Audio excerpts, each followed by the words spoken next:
Avant de plonger dans cette histoire incroyable, pensez à vous abonner à la chaîne et à activer la cloche.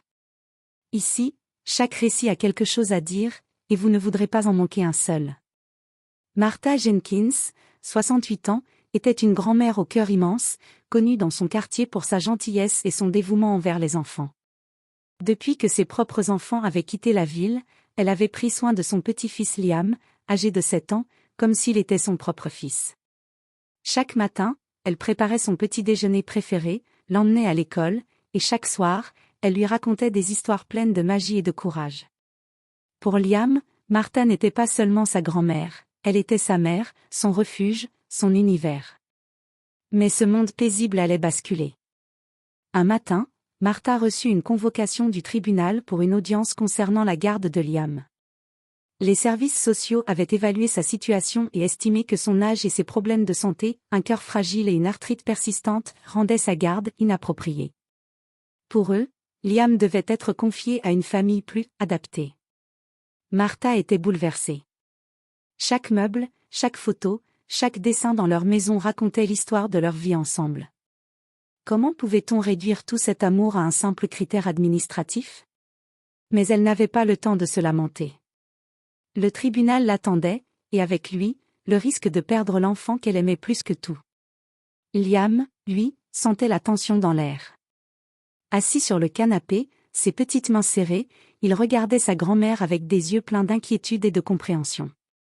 Il savait que quelque chose de grave allait se passer, mais il ignorait encore à quel point cette journée allait changer leur vie. Alors que Martha se préparait à défendre son droit à garder Liam, elle ne savait pas qu'une simple révélation de la part de ce petit garçon allait retourner la décision du tribunal et ébranler tous ceux qui doutaient de l'amour et de la force d'une grand-mère. La salle d'audience était froide et impersonnelle, avec ses murs gris et son parquet brillant qui résonnait à chaque pas. Martha Jenkins avançait lentement, sa canne à la main, mais son regard restait droit et déterminé. À ses côtés, Liam tenait sa main avec force, comme pour lui transmettre son courage. Le juge, un homme sévère au regard pénétrant, commença la séance. Madame Jenkins, nous sommes ici pour examiner la garde de votre petit-fils, Liam. Les services sociaux ont exprimé des inquiétudes concernant votre âge et votre état de santé. Martha prit une grande inspiration. Votre honneur, je comprends vos inquiétudes, mais je peux vous assurer que Liam a toujours été aimé et protégé. Je l'élève depuis sa naissance. Il n'y a jamais eu un jour où il n'a pas eu ce dont il avait besoin. La procureure des services sociaux intervint. Madame, nous ne remettons pas en cause votre affection pour l'enfant. Mais à 68 ans, avec vos problèmes de santé, vous pourriez être incapable de répondre à tous ses besoins, surtout lorsqu'il grandira. Martha sentit son cœur se serrer. Chaque mot semblait diminuer tout ce qu'elle avait construit avec Liam. Elle regarda son petit-fils. Ses yeux étaient sérieux, mais pleins de confiance. Liam savait qu'elle se battait pour lui, et il voulait l'aider à sa manière. L'avocat de Martha, un homme dans la cinquantaine au regard bienveillant, se leva. Votre honneur, je tiens à rappeler que l'attachement affectif de Liam à sa grand-mère est très fort. Les psychologues affirment que le déracinement d'un enfant de ce type d'environnement peut causer des traumatismes durables. Le juge hocha la tête, mais son expression restait impassible.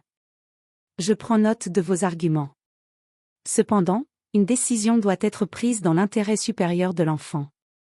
Martha sentit la peur monter en elle. Elle savait que si le tribunal décidait de retirer Liam, cela pourrait briser leur vie à tous les deux. Mais elle ne comptait pas se laisser faire. Elle serra la main de Liam un peu plus fort et murmura : « Tiens bon, mon petit. Nous allons leur montrer qui nous sommes. » À ce moment-là, Liam posa doucement sa tête sur l'épaule de sa grand-mère, et un silence émouvant emplit la salle. Les adultes présents semblaient soudain conscients que derrière ces règles et procédures, il y avait une vérité que personne ne pouvait ignorer, l'amour inconditionnel entre une grand-mère et son petit-fils.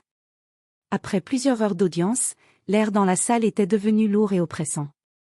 Martha sentait chaque seconde comme un poids sur sa poitrine. Les témoins avaient parlé, les documents avaient été examinés, et maintenant, le moment de vérité approchait. Le juge se leva lentement et fixa Martha avec une expression grave. Après avoir examiné tous les éléments présentés, j'ai pris une décision concernant la garde de Liam. Le cœur de Martha se serra. Chaque fibre de son être lui criait que cette décision ne pouvait pas être contre eux, mais elle savait que la réalité pouvait être cruelle. La garde temporaire de Liam sera confiée à une famille d'accueil qualifiée, annonça le juge d'une voix ferme. Un silence glacial s'abattit dans la salle. Martha sentit le sol se dérober sous ses pieds. Non. Non, je ne peux pas. Murmura-t-elle, la voix tremblante, tandis qu'elle serrait la main de Liam avec une force désespérée. Liam, assis à côté d'elle, ne dit rien au début. Ses yeux brillaient d'inquiétude, mais il semblait réfléchir profondément. Puis, avec une détermination surprenante pour un enfant de 7 ans, il se leva de sa chaise. La salle entière le regarda. Les services sociaux, les avocats, même le juge, furent pris de court par ce petit garçon qui avançait d'un pas ferme vers le centre de la salle. « Votre honneur » dit Liam d'une voix tremblante mais assurée, « Je vis avec ma grand-mère depuis que je suis né. Elle est ma famille. Et, je veux vous montrer quelque chose. » Il sortit un carnet qu'il avait caché dans sa poche. C'était un petit cahier, mais rempli de dessins colorés et de lettres soigneusement écrites. Chaque page racontait leur vie ensemble, les anniversaires, les promenades au parc, les histoires du soir, les moments difficiles qu'ils avaient surmontés. Le juge fronça les sourcils, intrigué. Liam poursuivit, « Tout ceci montre que ma grand-mère prend soin de moi et même plus que tout au monde. » La salle était silencieuse. Chaque personne présente sentait l'émotion sincère qui émanait de ce petit garçon. Martha sentit ses yeux se remplir de larmes. Jamais elle n'aurait imaginé qu'un enfant pouvait parler avec une telle force et une telle vérité. Le juge prit le carnet, feuilleta les pages et sembla visiblement ému. Même les représentants des services sociaux semblaient touchés par cette preuve d'amour pur et authentique. Le silence dans la salle d'audience était presque palpable. Tous les regards étaient tournés vers Liam et son carnet. Le petit garçon, tremblant légèrement, tendit les pages vers le juge, montrant chaque dessin et chaque lettre comme s'il offrait son cœur sur un plateau. Le juge, un homme d'ordinaire strict et impassible, parcourut les pages avec attention.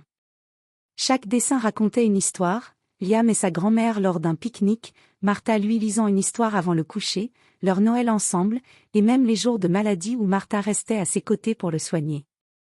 Les lettres, écrites de la main d'un enfant mais avec une sincérité désarmante, exprimaient son amour profond et sa reconnaissance pour tout ce que Martha avait fait pour lui. La procureure des services sociaux, habituellement sévère et inflexible, fronça les sourcils. Je n'ai jamais vu une telle preuve, venant d'un enfant, murmura-t-elle presque pour elle-même. Le juge leva les yeux, son expression mêlant surprise et émotion. « Madame Jenkins » dit-il lentement, « il est clair que vous avez élevé Liam avec un amour et une attention exceptionnels. Ce petit garçon, il ne parle pas seulement de ses sentiments, il les montre avec une clarté et une sincérité qui forcent le respect. » Martha sentit un frisson parcourir son échine. Liam serra sa main et murmura, « Grand-mère, je savais que tu ne pouvais pas perdre. » Ces mots, simples mais puissants, traversèrent la salle comme un souffle de vérité. Le juge continua, sa voix désormais plus douce, « Les services sociaux et moi-même devons toujours considérer le meilleur intérêt de l'enfant. Mais il est évident que Liam est profondément attaché à vous, Madame Jenkins, et que vous êtes indispensable à son bien-être émotionnel et psychologique. » Même les autres adultes présents, y compris les témoins et l'avocat de la défense, semblaient touchés par la force de cet attachement. Aucun mot ne pouvait décrire la profondeur de l'émotion qui régnait dans la salle. Martha sentit ses larmes couler librement. Elle n'avait jamais douté de son lien avec Liam, mais voir un tribunal entier reconnaître l'amour entre elle et son petit-fils fut un moment qu'elle n'oublierait jamais. Elle prit Liam dans ses bras, le serrant contre elle comme si elle ne voulait jamais le laisser partir. Le juge, reprenant son sérieux habituel mais avec une lueur d'humanité dans les yeux, conclut, « La décision précédente est révoquée. La garde de Liam reste avec Madame Martha Jenkins. » Un murmure d'étonnement parcourut la salle. Martha et Liam se regardèrent, leurs yeux brillants de soulagement et de bonheur. Ce petit carnet, simple mais rempli d'amour, venait de changer le destin de leur vie. Le silence de la salle d'audience fut enfin brisé par un murmure de soulagement et d'admiration. Les représentants des services sociaux se redressèrent, visiblement impressionnés par le courage et la sincérité de Liam. Même la procureure, qui avait été implacable depuis le début, esquissa un sourire discret. Martha serra son petit-fils contre elle, les larmes coulant librement sur ses joues. « Merci, mon ange, merci d'avoir parlé pour nous, murmura-t-elle, tandis que Liam enfouissait sa tête contre son épaule. Je voulais juste que tout le monde sache que tu es ma famille, grand-mère. Le juge, reprenant son rôle avec fermeté mais une douceur nouvelle, conclut, il est rare qu'un témoignage ait un impact aussi profond sur une décision judiciaire. Aujourd'hui, nous avons été rappelés à l'essentiel, l'amour et l'attachement réels ne peuvent pas toujours être mesurés par des règles ou des formulaires administratifs. La garde de Liam reste avec Madame Martha Jenkins, et cette décision est définitive. À ce moment-là, un sourire éclatant illumina le visage de Martha. Elle et Liam quittèrent le tribunal main dans la main, traversant les couloirs avec une joie tranquille mais profonde. Chaque pas semblait effacer la peur et l'angoisse des derniers jours. De retour chez eux, leur maison sembla plus chaleureuse que jamais.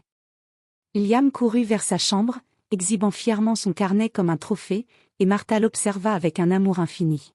« Nous avons gagné, Liam, ensemble, dit-elle, sa voix tremblante d'émotion. Ce soir-là, ils s'assirent ensemble dans le salon, riant et partageant des histoires comme ils l'avaient toujours fait. Mais cette fois, le sentiment était différent, ils savaient que personne ne pourrait jamais séparer leur lien. Chaque dessin, chaque lettre, chaque geste d'amour avait triomphé de la peur et de l'injustice.